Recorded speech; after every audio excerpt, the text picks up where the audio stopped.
Jackie Gleason had been living in Los Angeles and had been a comic in a nightclub here in Los Angeles and had been the Riley in the first Life of Riley series. And he apparently didn't fit what they wanted in the Life of Riley, and they ended up replacing him with William Bendix, who became Riley, and MCA, who were supplying a lot of the talent to the Cavalcade show, represented Jackie Gleason, and they told me they were bringing him in from California to do the show. Well, I had never heard of Jackie Gleason, but we were in trouble. We needed a host. And I remember the show was on the air and was in the Adelphi Theater. I was standing in the wings, and the MCA representative came into the backstage with Jackie Gleason and introduced him to me, standing there in the wings as we were watching a rehearsal of the show with Burt Wheeler.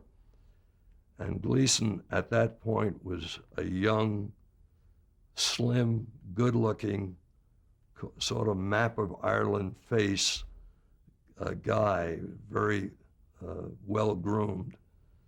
And I remember Gleason took my hand and said, "Mr. Bergmann, I'm so grateful for this opportunity.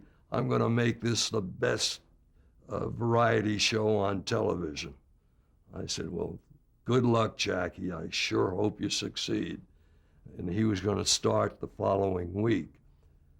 And he did.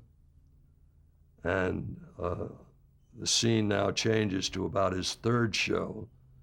And the show ended, and I went up to Gleason's dressing room to congratulate him on doing a great show. And I walked in, he's sitting there staring at himself in the mirror of the dressing room vanity, looked up and he saw me and he said, "What the hell do you want?"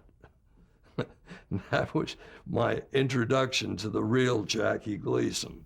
He was totally impossible as a personality. He was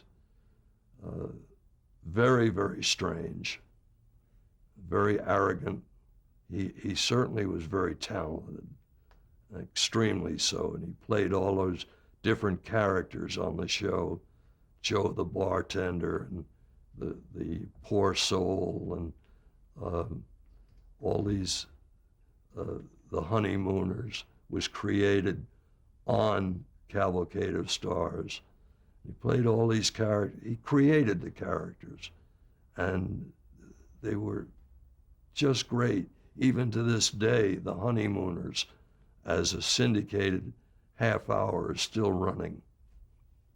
Did he have creative control over the show, or? He took creative control.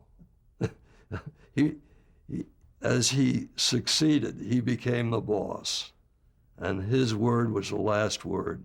And he wouldn't rehearse. He would read the script that the writers wrote, and they would rehearse the show with a stand-in for Jackie, because he wouldn't rehearse. And then he'd come and he'd wing the show, and the other actors were very upset with this, but there was nothing they could do about it.